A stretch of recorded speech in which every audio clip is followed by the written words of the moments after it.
अगर uncontrol level में alcohol का सेवन किया जाए तो उसमें definitely that affects blood pressure, it causes high blood pressure. 20 साल की उम्र पे एक बार आपको ब्लड प्रेशर ज़रूर मेजर करके देख लेना चाहिए। अगर वो नॉर्मल है तो बिल्कुल ठीक है, लेकिन अगर वो एलिवेटेड है तो आपको अपने नज़दीकी डॉक्टर से ज़रूर सलाह लेनी चाहिए। कोई कनेक्शन है सर डायबिटीज़ और हाइपरटेंशन का? डायबिटीज़ और ब्लड प्रेशर का पूरा सीधा कनेक्शन है। डायबिटिक्स लोगों में देखा गया है कि हाई ब्लड प्रेशर के इंसिडेंस ज़्यादा हैं, और जब दोनों चीज़ें मिल जाती हैं, हाई ब्लड प्रेशर भी और डायबिटीज़ भी, तो हार्ट डिजीज़ और स्ट्रोक और किडनी डिजीज़ की संभावना बहुत कई गुना ज़्यादा बढ़ जाती है। क्या एंग्जाइटी और हाइपरटेंशन एक दूसरे को ट्रिगर कर सकते हैं सर? बिल्कुल करते हैं। Anxious state of mind also increases the stress hormones in the body. सबसे पहले तो हाई ब्लड प्रेशर से बिल्कुल घबराने की ज़रूरत नहीं है। सबसे पहले सवाल ये आता है कि मेरे को क्यों हुआ। आपको ये नहीं समझना कि आप अकेले हो इसमें। आजकल इसका every second adult in India is having high blood pressure. किसी का बीपी अचानक से बढ़ा आता है और वो हॉस्पिटल से दूर है, उसको क्या करना चाहिए? ये बहुत अच्छा सवाल किया है आपने, क्योंकि आप हॉस्पिटल इमीडिएटली तो नहीं जा पाएंगे।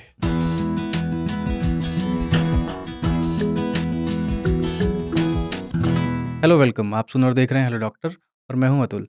आज हम बेहद ज़रूरी विषय पर बात करने जा रहे हैं। विषय है हाइपरटेंशन यानी हाई बीपी। ये वो बीमारी है जो चुपचाप हमारे शरीर में घर कर जाती है, और अक्सर तब तक पता नहीं चलता जब तक हमारा शरीर किसी गंभीर नतीजे का सामना न कर पड़े। इसलिए इसे साइलेंट किलर भी कहा जाता है। इस अहम बातचीत के लिए हमारे साथ हैं एक बेहद अनुभवी और देश के जाने माने हृदय रोग विशेषज्ञ डॉक्टर निशीथ चंद्रा, जो फोर्टिस हार्ट इंस्टीट्यूट नई दिल्ली में प्रिंसिपल डायरेक्टर हैं कार्डियोलॉजी डिपार्टमेंट के। डॉक्टर चंद्रा न सिर्फ मरीजों का इलाज कर चुके हैं हज़ारों, बल्कि हार्ट हेल्थ को लेकर जागरूकता फैलाने में भी अपनी अग्रणी भूमिका निभा रहे हैं। आज हम बात करेंगे कि हाई बीपी से हमारे शरीर को क्या-क्या दिक्कतें होती हैं, इसके लक्षण क्या हैं, इसके कारण क्या हैं और इसका उपचार क्या है। Welcome sir. Thank you. Sir, जैसे मई में वर्ल्ड हाइपरटेंशन डे आता है, और हाइपरटेंशन मतलब हाई बीपी की बीमारी।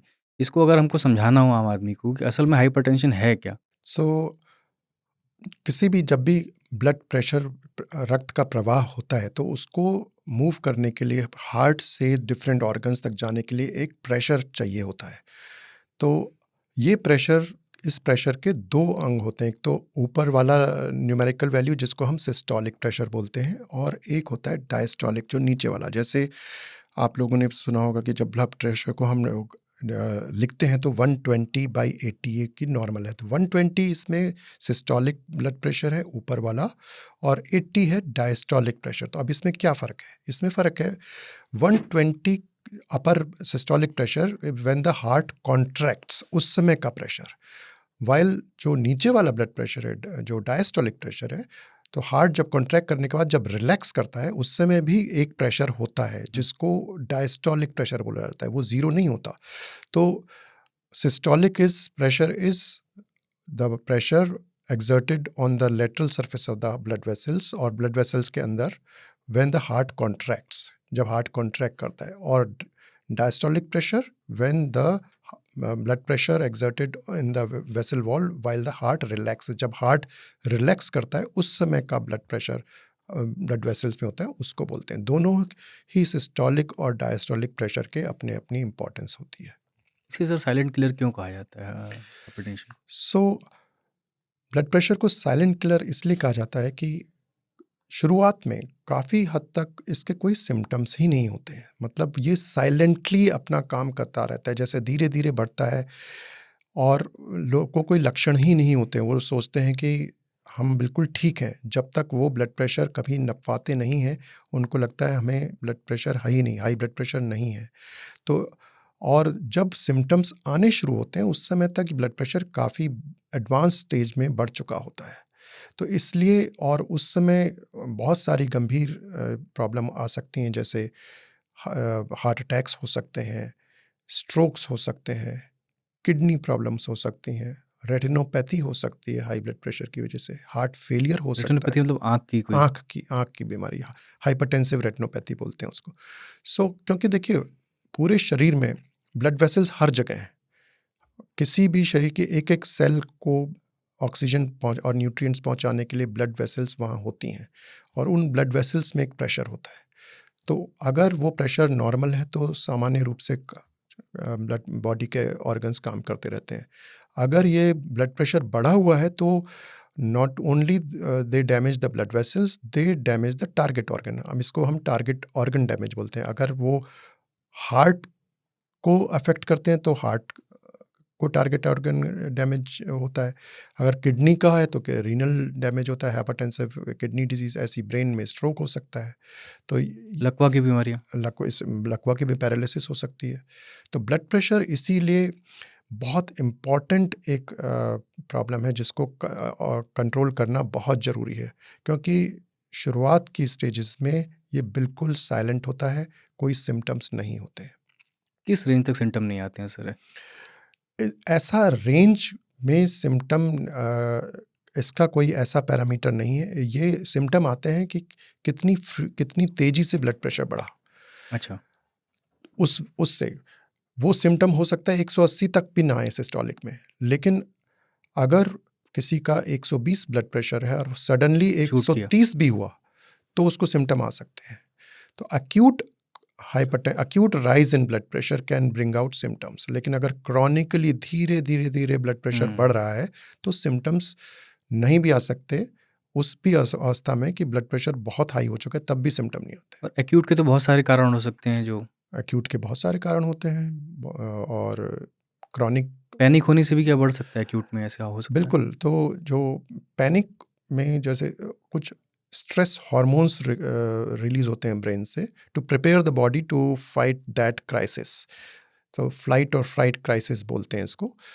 तो वो एक प्रोटेक्टिव मैकेनिज्म था, लेकिन अगर ये स्ट्रेस क्रॉनिकली एलिवेटेड रहता है तो ये जो ब्लड प्रेशर जो है ये बढ़ा हुआ रहता है और ultimately chronically elevated blood pressure जो है ये कॉज करता है जो मैंने बताया target organ damage, heart, kidney, lungs, eyes.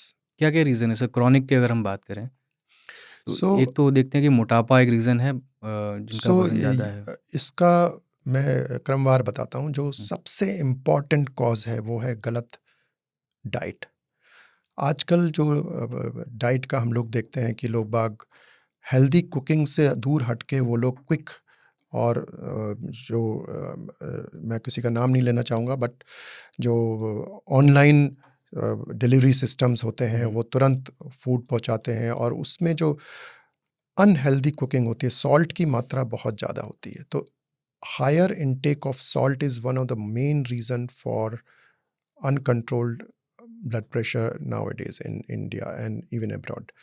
दूसरा जो कारण होता है वो है मोटापा। आजकल जो पहले ज़माने में जो एक्टिविटी लेवल्स होती थी वो अब घट के वो सीडेंट्री लाइफस्टाइल लोग बाग लीड कर रहे हैं। घंटों तक वो अपने मोबाइल पे या लैपटॉप पे, आईपैड पे अपना काम करते रहते हैं। वर्क फ्रॉम होम से और ये सिचुएशन बिगड़ गई है। लोग बाग ऑफिस नहीं जाते हैं, घर पे ही लैपटॉप पे वो 8-8, 9-9 घंटे बैठे रहते हैं। एक्टिविटी लेवल्स बहुत कम हो जाना, और उसका एक दूसरा साइड इफ़ेक्ट होता है कि आप एक्टिविटी नहीं करते हैं तो मोटापा बढ़ता है, मोटापा बढ़ता है तो ब्लड प्रेशर बढ़ जाता है। तीसरा कारण ब्लड प्रेशर बढ़ने का है कि आजकल जो प्रचलन स्मोकिंग का हो गया है। बहुत सारे यूथ लोग जो हैं वो स्मोकिंग को एज ए फैशन स्टेटमेंट लेते हैं। तो not even boys, even girls have started smoking. So लड़कियां भी स्मोक, और वो भी यंग अवस्था में स्कूल से स्मोकिंग शुरू हो जाती है।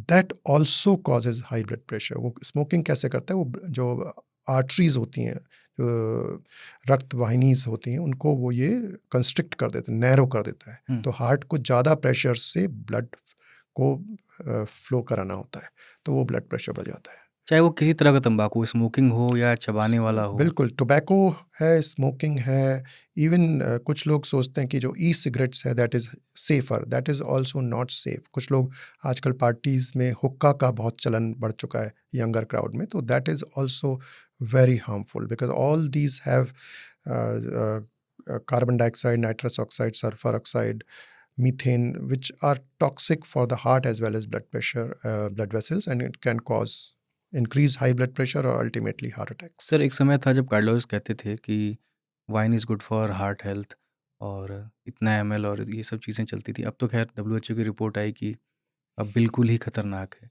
क्या इससे भी हाइपरटेंशन होती है? सो अगर अनकंट्रोल लेवल में अल्कोहल का सेवन किया जाए तो उसमें definitely that affects blood pressure, it causes high blood pressure. इसकी एक टर्म भी होती है जिसको बोलते हैं holiday heart syndrome. So usually holidays में लोग बाग ड्रिंक करते हैं, बिंज ड्रिंकिंग होती है और उसमें फिर एकदम ब्लड प्रेशर बढ़ जाता है, उसकी वजह से हार्ट की गति बढ़ जाती है, एट्रियल फिब्रिलेशन जिसको बोलते हैं, और इस टर्म को हॉलीडे हार्ट सिंड्रोम कहते हैं। यूजुअली ये वीकेंड्स पे होता है जब लोग बाग पार्टीज़ वगैरह करते हैं। और जेनेटिक भी है सर हाइपरटेंशन के? बिल्कुल, जेनेटिक जीन्स जो हैं बहुत मेजर रोल अदा करती हैं। किसी भी घर में अगर उनके पेरेंट्स या सिबलिंग्स जिनको हाई ब्लड प्रेशर है तो वो उसमें आपको पहले ही सतर्क हो जाना चाहिए, क्योंकि genetically you are program to have high blood pressure. So आपको और प्रिकॉशंस लेने चाहिए। आपको दवा लेने की ज़रूरत नहीं है, लेकिन आपको जो हेल्दी लाइफस्टाइल जो है वो शुरू से आपको लीड करना चाहिए और ब्लड प्रेशर को नियमित रूप से मेजर करना चाहिए। अधिकतर लोग ब्लड प्रेशर मेजर ही नहीं करते हैं, जबकि आजकल इतनी अच्छी टेक्नोलॉजी आ गई है, आप घर पे ही आराम से ब्लड प्रेशर मेजर कर सकते हैं। कब-कब मेज़र करना चाहिए सर? महीने में 1 बार या? सो 20 साल की उम्र पे एक बार आपको ब्लड प्रेशर ज़रूर मेजर करके देख लेना चाहिए। अगर वो नॉर्मल है तो बिल्कुल ठीक है, लेकिन अगर वो एलिवेटेड है तो आपको अपने नज़दीकी डॉक्टर से ज़रूर सलाह लेनी चाहिए और वो शुरू में बिना दवा के कंट्रोल करने की कोशिश करेंगे। अगर वो नहीं कंट्रोल होता है तो फिर दवाइयाँ दी जाती हैं। बिना दवा के सर कंट्रोल करने का क्या रेंज होता है कि इस रेंज तक बिना दवा के कंट्रोल कर सकते हैं? और थोड़ा मेजर्स के बारे में भी बताइए। सो नॉर्मल हम सबको मालूम है, स्कूल्स में भी पढ़ाया जाता है कि normal blood pressure should be 120 systolic and 80 diastolic. ये बिल्कुल ठीक है। अब जो लेटेस्ट गाइडलाइंस आई हैं उसके अनुसार 120 to 139 systolic and 70 to 90 diastolic. This is called elevated high blood pressure, elevated blood pressure. और 140 और 90 से ऊपर को हाइपरटेंशन बोलते हैं। सो मैं फिर से इसको रिपीट करता हूँ। 120 to 139 diastolic, 120 to 139 systolic is elevated blood pressure and more than 140 is hypertension. ऐसी diastolic में 70 to 90 is elevated blood pressure and more than 90 is hypertension.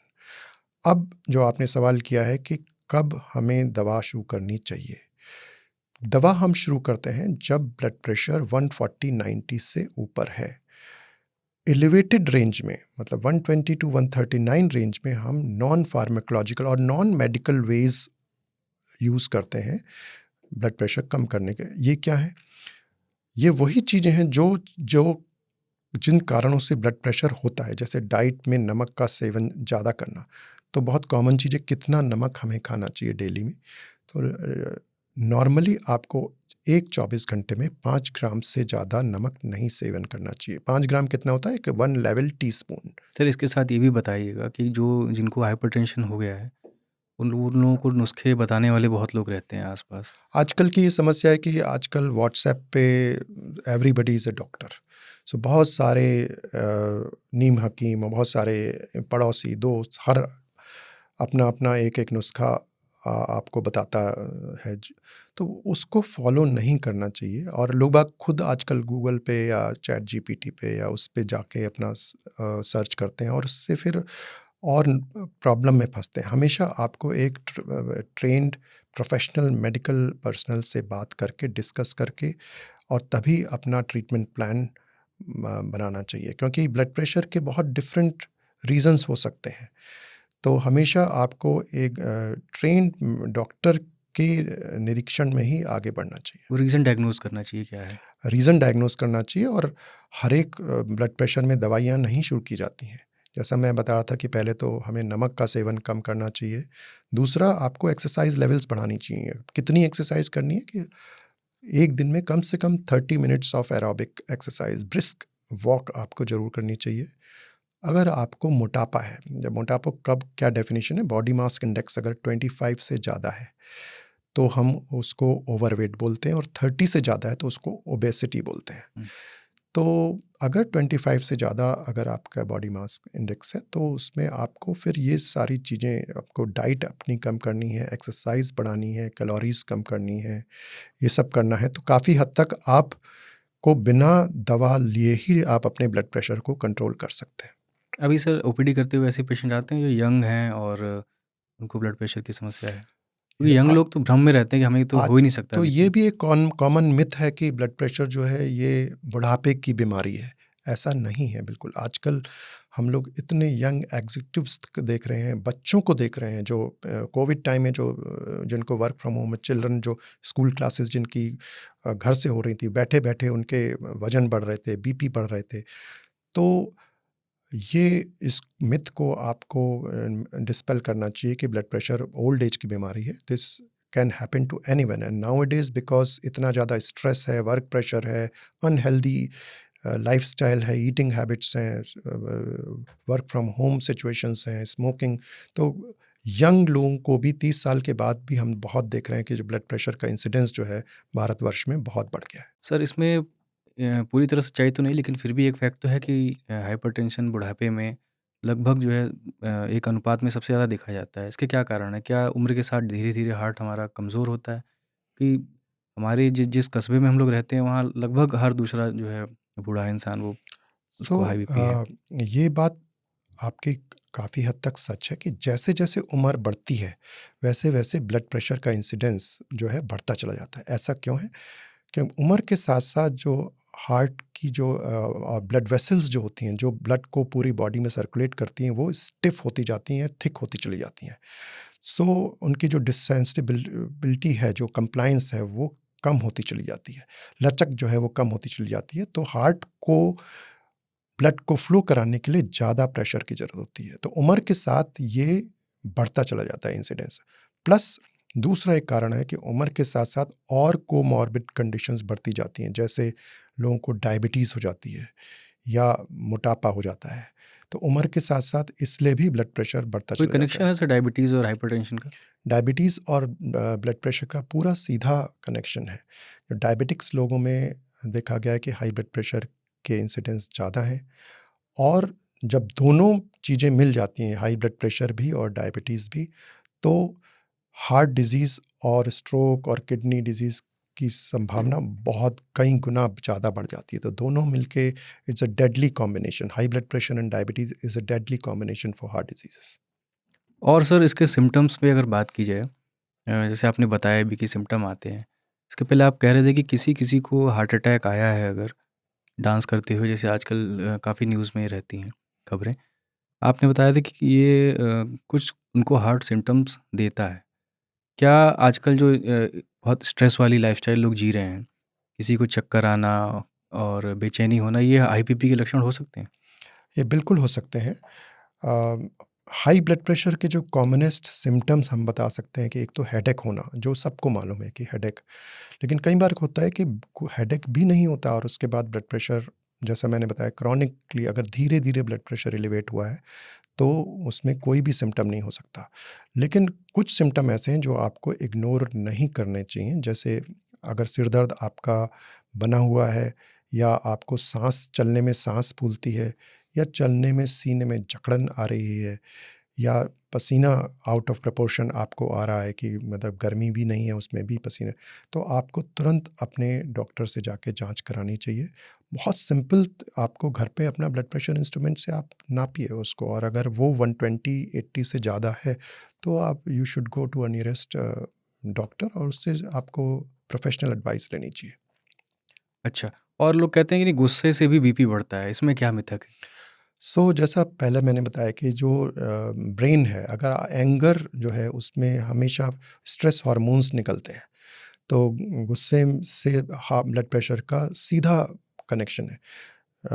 जब भी कोई व्यक्ति एंग्री होता है तो उस समय उसका ब्लड प्रेशर अगर नापा जाए तो हमेशा वो बढ़ा हुआ पाया जाएगा। तो अगर क्रॉनिकली अगर एक पेशेंट, उसको गुस्सा बहुत आता है तो उसको हाई ब्लड प्रेशर होने की संभावना बहुत ज़्यादा है। क्या एंग्ज़ायटी और हाइपरटेंशन एक दूसरे को ट्रिगर कर सकते हैं सर? बिल्कुल करते हैं। Anxious state of mind also increases the stress hormones in the body. Cortisol levels हैं, एड्रेनलिन हैं, so they also constrict the blood vessels. उससे भी ब्लड वेसल्स ट्रांजिएंटली कंस्ट्रिक्ट होती हैं और उसकी वजह से ब्लड प्रेशर बढ़ जाता है। सीधा सीधा रिलेशन, जैसे आपने देखा होगा कोई भी स्ट्रेसफुल सिचुएशन होती है उसके बाद हार्ट अटैक्स के इंसिडेंस बढ़ जाते हैं। किसी ने बहुत गम वाली दुखद समाचार सुना, स्ट्रेस हुआ एकदम से, हार्ट अटैक। शुरुआत में हार्ट अटैक उसी से होता है कि सीधा एकदम से ब्लड प्रेशर सर्ज होती है और ब्लड प्रेशर बढ़ता है तेज़ी से, तो जो हार्ट की आर्टरीज में प्लाक रप्चर होता है और उसकी वजह से हार्ट अटैक हो सकता है। सर इसके कुछ मिथ के बारे में भी बताइएगा। और जैसे गाँवों में क्या होता है कि जैसे डॉक्टर ने नमक खाने को अवॉइड करने को कहा या कम खाने को कहा, तो उन्होंने उसका अल्टरनेटिव खोज लिया सेंधा नमक और ये सब चीज़ें। इसमें क्या सच्चाई है sir? So basically is the sodium content of the salt. जैसे सॉल्ट का क्या होता है, सोडियम क्लोराइड। तो सोडियम कंटेंट जो है that causes high blood pressure. तो आजकल एक पोटेशियम सॉल्ट भी आने लगा है। तो पोटेशियम सॉल्ट अगर के सॉल्ट करके नाम से आता है, वो अगर आप उसका सेवन करें तो उसमें ब्लड प्रेशर उतना नहीं बढ़ता है वो। सो इसलिए सोडियम सॉल्ट जो है उसको अवॉइड करना चाहिए, लेकिन पूरी तरह अवॉइड नहीं करना है, पूरी तरह नहीं रोकना है। जैसे मैंने बोला, sodium is also important for body. तो 5 ग्राम तक आपको सॉल्ट ले सकते हैं। 5 ग्राम क्या होता है, एक लेवल टी स्पून, एक छोटा चाय का चम्मच जो होता है उसका, दैट इज़ 5 ग्राम्स। एक 24 घंटे में आपको 5 ग्राम से ज़्यादा सॉल्ट सेवन नहीं करना चाहिए। पोटेशियम सॉल्ट अगर आपके पास उपलब्ध है तो वो आपके लिए बेहतर माना जाता है। अच्छा, एक सवाल सर ये था कि क्या अ, महिलाओं में प्रेगनेंसी के दौरान हाई बीपी के चांसेस रहते हैं होने के? अ, वो कुछ कैसे होते हैं? वो प्रतिशत क्रॉनिक होते हैं कि एक्यूट? नहीं, वो एक्यूट होते हैं, जो उसमें स्पेशली इन थर्ड ट्राइमेस्टर, जो उनका तीसरा और आखिरी ट्राइमेस्टर होता है, उसमें ब्लड प्रेशर जंप कर सकता है और उसको प्री एक्लिम्पसिया बोलते हैं। तीसरा ट्राइमेस्टर क्या हुआ सर, जो समझा सर? ट्राइमेस्टर मतलब 3 जो यूजुअली 9 महीने की प्रेगनेंसी होती है, तो स्टेज। पहला ट्राइमेस्टर होता है 0 to 3 months, 3 to 6 months second trimester, और 6 months to 9 months is the third trimester. Third trimester सबसे ज़्यादा इसमें डेंजरस होता है, क्योंकि उसके बाद डिलीवरी होती है और उस लेडी की बॉडी में कई सारे परिवर्तन आते हैं। ब्लड प्रेशर बढ़ जाता है, ब्लड वॉल्यूम बढ़ता है, क्योंकि उस समय दो ज़िंदगियों को संभालता है मदर का हार्ट। तो उस समय अगर रक्तचाप बढ़ता है लेडी का, तो वो दोनों के लिए, मदर के लिए भी एज़ वेल एज़ फीटस जो है, बेबी के लिए भी हार्मफुल होता है। और अगर ये डेंजरस लेवल से ऊपर हो जाए तो इसको प्री एक्लेम्प्सिया बोलते हैं, जो कि बेबी के लिए बहुत हार्मफुल होता है। उसमें अबॉर्शन हो सकता है या लो बर्थ वेट का बेबी हो सकता है। तो इसलिए प्रेगनेंसी में ब्लड प्रेशर को बहुत केयरफुली मॉनिटर करना चाहिए, और अगर वो बढ़ा हुआ है तो अपने लेडी डॉक्टर से जाके उसको ठीक कराना चाहिए। और मेनोपॉज़ के बाद भी क्या हाई बीपी के चांसेस रहते हैं? मीनोपॉज़ के बाद डेफ़िनेटली उसके बाद हार्मोनल चेंजेस कुछ होते हैं, जिससे हाई ब्लड प्रेशर की संभावना बढ़ती चली जाती है। अच्छा, कुछ लोग सर क्या होता है कि आप बता रहे थे अभी लाइफ़स्टाइल चेंज से हम उसको रिवर्स कर सकते हैं अगर प्री हाइपरटेंशन है।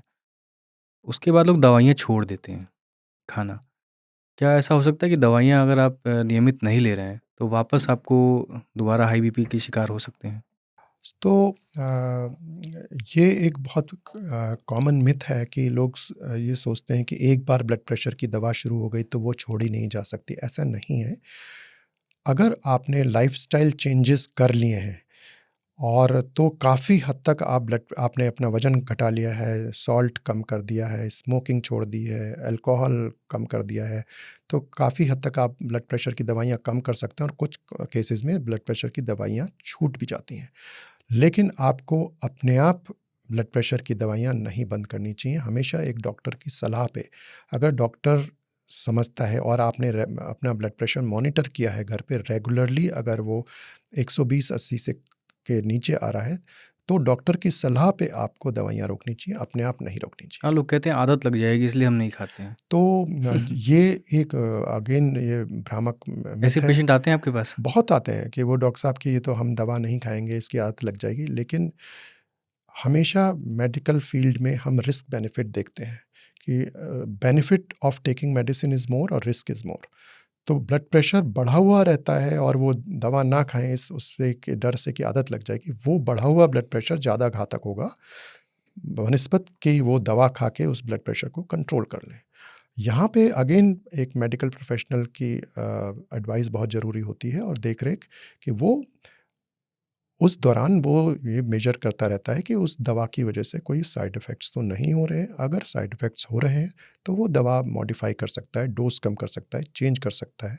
आजकल बहुत सेफ़ और बहुत अच्छी दवाइयाँ उपलब्ध हैं।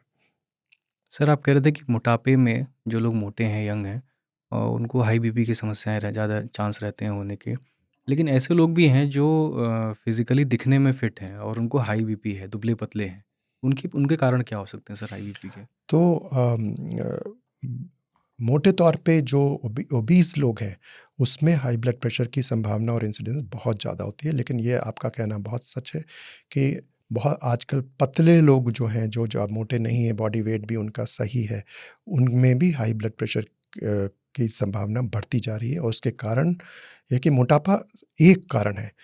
बट बाकी कारण जो हैं कि अगर वो स्ट्रेस बहुत स्ट्रेसफुल जॉब में है, स्मोक कर रहे हैं या नमक ज़्यादा खा रहे हैं, एक्सरसाइज नहीं कर रहे हैं, तो पतले लोगों में भी आजकल मोटापे की संभावना ब्लड प्रेशर की संभावना बढ़ रही है। कुछ सेकेंडरी कॉजेज़ भी होते हैं ब्लड प्रेशर के, जैसे अगर किडनी की धमनियाँ जो हैं, रीनल आर्टरीज़ अगर नैरो हो गई हैं, तो उसको रीनल आर्टरी स्टेनोसिस बोलते हैं, उसकी वजह से ब्लड प्रेशर बढ़ सकता है। कुछ लोगों को एक बीमारी होती है जिसमें कोएक्टेशन ऑफ एओर्टा होता है, और उसमें हृदय की मेन जो धमनी एओर्टा हो उसमें नैरोइंग आ जाती है, उसकी वजह से भी ब्लड प्रेशर बढ़ सकता है बिना अदर रिस्क फैक्टर्स के। कुछ लोगों में कोई एड्रिनल ग्लैंड का ट्यूमर होता है, फियोक्रोमोसाइटोमा, उसकी वजह से बढ़ सकता है। बट ये कारण जो हैं ब्लड प्रेशर के बहुत कम 5 से 10% लोगों में ही होते हैं। 90% लोगों में जो ब्लड प्रेशर में का कारण कोई भी नहीं पता लग पाता है, इसलिए इसको एसेंशियल हाइपरटेंशन बोला जाता है। सर डेली ओपीडी करते हुए और जो जिनका डायग्नोज़ हो गया कि इनको हाइपरटेंशन है, उन मरीजों के लिए आप क्या कहना चाहेंगे? वो कैसे लें इसको अपने मानसिक तौर पर इस बीमारी सबसे को? पहले तो हाई ब्लड प्रेशर से बिल्कुल घबराने की ज़रूरत नहीं है।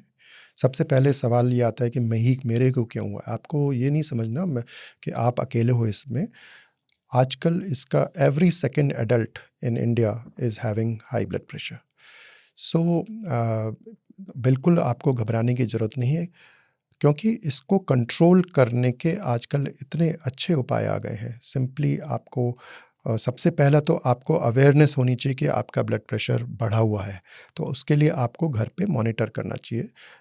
अ, एक तो सुबह उठने के बाद और एक शाम रात में सोने से पहले 2 बार ज़रूर मॉनिटर करना चाहिए, अगर ब्लड प्रेशर बढ़ा हुआ है। वो ब्लड प्रेशर का एक चार्ट बना के आपको अपने डॉक्टर से कितने दिन का संपर्क करना चार्ट? चाहिए। 1 हफ्ते का आप एक ट्रेंड बना लें, तो वो डॉक्टर को अ, इ आपका प्लान डिसाइड करने में बहुत मदद करेगा। दूसरी एक और चीज़ आ गई है आजकल, जिसको बोलते हैं हम एम्बुलेटरी ब्लड प्रेशर मॉनिटरिंग। उसमें ये देखा गया है कि जब एक मरीज़ डॉक्टर के पास जाता है, क्लिनिक में जाता है या हॉस्पिटल में जाता है, तो उसका बीपी बढ़ जाता है, एंग्ज़ायटी की वजह से, स्ट्रेस की वजह से। वो उसका ट्रू ब्लड प्रेशर नहीं है। तो हमें उसकी जो कॉमन परिस्थिति, घर की परिस्थिति है, ऑफ़िस की, उसमें उसका ब्लड प्रेशर नापना है। वो that is the hmm. True blood pressure of that patient. वो कैसे कर सकते हैं? तो सिंपल आजकल डिजिटल मशीन्स आ गई हैं जो कि बॉडी पे, आर्म पे वो लग जाती हैं और उसको वो बाँध के अपना नॉर्मल काम कर सकता है और वो प्रोग्राम्ड होती हैं, हर आधे घंटे में वो ब्लड प्रेशर ले लेती हैं। इसको हम एम्बुलेटरी ब्लड प्रेशर एबीपीएम बोलते हैं। और ये इस एबीपीएम का रिकॉर्ड जो है डॉक्टर के लिए बहुत मददगार होता है कि एक पर्टिकुलर मरीज का ब्लड प्रेशर कब बढ़ता है, कब घटता है। कुछ लोग ये भी बार-बार कहते हैं कि भई मैं दवाइयाँ सुबह को लूँ या शाम को लूँ। ये सारा इस एबीपीएम की मदद से हम लोग डॉक्टर्स बता सकते हैं कि पेशेंट का ब्लड प्रेशर सुबह को ज़्यादा बढ़ता है, शाम को ज़्यादा बढ़ता है, सोते समय घटता है कि नहीं घटता। तो ये सारे पैरामीटर्स एबीपीएम के द्वारा आप इसको जान सकते हैं और इससे ब्लड प्रेशर को कंट्रोल करने में हमें बहुत ज़्यादा सुविधा मिलती है। आप बता रहे थे ये इसके साथ एक और मिथ ये चलता है कि लोग जिनको हाई बीपी है वो ज़्यादा पानी पीते हैं, कि ज़्यादा वो यूरिनेट करेंगे और उनका ब्लड प्रेशर लो होगा। इसमें कितनी सच्चाई है? कुछ हद तक ये सही है हुँ, कि 3 से 4 लीटर तक वाटर आपको पीना है और उससे जो सॉल्ट लॉस जितना ज़्यादा यूरिन होता है उसमें सोडियम का लॉस ज़्यादा होता है।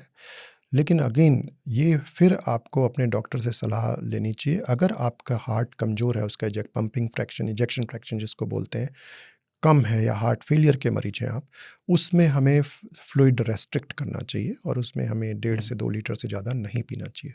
तो अगेन ये डिसीजन भी आपको एक मेडिकल एडवाइस पे लेने, अगर आप स्वस्थ हैं तो 3 से 4 लीटर आप इत्मीनान से आराम से पानी पीना चाहिए आपको। सर, अब हम बात कर रहे थे कि डायबिटीज़ और इसका सीधा कनेक्शन है। क्या कोलेस्ट्रॉल और हाइपरटेंशन का कनेक्शन भी है? बिल्कुल कनेक्शन है। उसके भी सिम्पटम्स नहीं आते हैं हाई अ, कोलेस्ट्रॉल के? कोलेस्ट्रॉल का भी, अगर किसी को कोलेस्ट्रॉल भी ज़्यादा है और हाई ब्लड प्रेशर भी ज़्यादा है, तो अगेन उनके जो हार्ट अटैक की, स्ट्रोक की या किडनी डिजीज़ की संभावनाएँ कई गुनी ज़्यादा बढ़ जाती हैं। तो this is also cholesterol, increase cholesterol is again a risk factor for heart disease and stroke and kidney disease. मतलब कुल मिला के जो हमारी लाइफ़स्टाइल है, उससे हमको मोटापा भी मिल रहा है, उससे डायबिटीज़ भी मिल रहा है, उससे हाई बीपी भी मिल रहा है और उससे कोलेस्ट्रॉल भी मिल रहा है। क्लब होकर के ये बिल्कुल, एक तो हार्ट कुछ डिज़ीज़। लोग ये कहते हैं कि पूछते हैं सबसे पहला कि डॉक्टर साहब मुझे ब्लड प्रेशर क्यों हुआ? तो हम यही बोलते हैं कि एक कोई कारण नहीं होता, ये बहुत सारे कारण मिलके जिनको हम रिस्क फैक्टर्स हुँ, बोलते हुँ। हैं। मोटापा है, स्मोकिंग है, सेडेंटरी लाइफ़स्टाइल है, गलत खान-पान है, अल्कोहल सेवन ज़्यादा है, स्ट्रेस का होना, ये सारे 6-7 जो रिस्क फैक्टर्स हैं, ये इन आइसोलेशन और कंबाइन होके ये ब्लड प्रेशर, हार्ट डिज़ीज़ और स्ट्रोक पैदा कर सकते हैं। अच्छा, आप बता रहे थे कि घर पे आप जाँच करते रहिए, मॉनिटर करते रहिए। किसी का बीपी अचानक से बढ़ा आता है और वो हॉस्पिटल से दूर है, उसको क्या करना चाहिए? ये बहुत अच्छा सवाल किया है आपने, क्योंकि आप हॉस्पिटल इमीडिएटली तो नहीं जा पाएँगे। तो जो डेंजरस लेवल्स जो होते हैं वो कितने होते हैं, किस लेवल पे आपको हॉस्पिटल की तरफ रुख करना चाहिए, तो वो हम इसको हाइपरटेंसिव क्राइसिस बोलते हैं। दैट इज़ अगर सिस्टोलिक 180 से ज़्यादा है और डायस्टोलिक 120 से ज़्यादा है नीचे वाला, तो इसको इस समय आपको हॉस्पिटल जाने का सोचना चाहिए। लेकिन एकदम भी रश करने की ज़रूरत नहीं है। अगर आपको ब्लड प्रेशर 180-120 से ज़्यादा है, तो उस समय सबसे पहले, अगर आप ऐसी जगह हैं जहाँ आपको, घर पे हैं या ऑफ़िस में, अगर आप एकांत कहीं आपको है, तो वहाँ जाके आप या तो लेट जाएँ या आँखें बंद करके बैठ के आप 10 टू 15 मिनट्स तक डीप ब्रीथिंग एक्सरसाइज़ करें। और अगर 10 से 15 मिनट की डीप ब्रीथिंग के बाद फिर से दोबारा ब्लड प्रेशर लें, अगर वो नहीं कम आता है, अभी भी 180-120 से ज़्यादा है, तब आपको नज़दीकी हॉस्पिटल में जाना चाहिए। सर, अभी कितने जागरूक हैं हमारे समाज में लोग? एक तबका है जहाँ ब्लड प्रेशर की दवाइयाँ ओवर मेडिकेशन चल रही है और एक हमारा जो है समाज है जहाँ बीपी की दवाएँ पहुँच ही नहीं पा रही। ये कैसा कंट्रास्ट है? आप इसको तो एक स्टडी हुई है जिसको हम रूल ऑफ हाफ बोलते हैं। Half means half of the population does not know that they have a high blood pressure, और those half who have high blood pressure, they don't take medicines, and those who take medicines only half of them get controlled.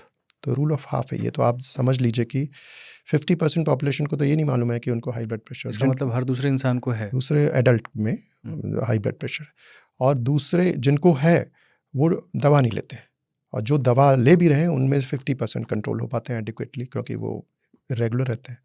तो आप समझ लिए कितनी गंभीर समस्या ये है। कॉर्पोरेट बीमारी बनती जा रही है। ये लाइफस्टाइल, पुअर लाइफस्टाइल, कॉर्पोरेट नहीं यूज़ करने चाहिए, क्योंकि गाँव में भी आजकल पड़ रहा है ये जीवन शैली की प्रॉब्लम है। लोग गाँव में भी आजकल बहुत ज़्यादा सोशल मीडिया पे, फ़ोन पे इस पे कंज़्यूम करते हैं।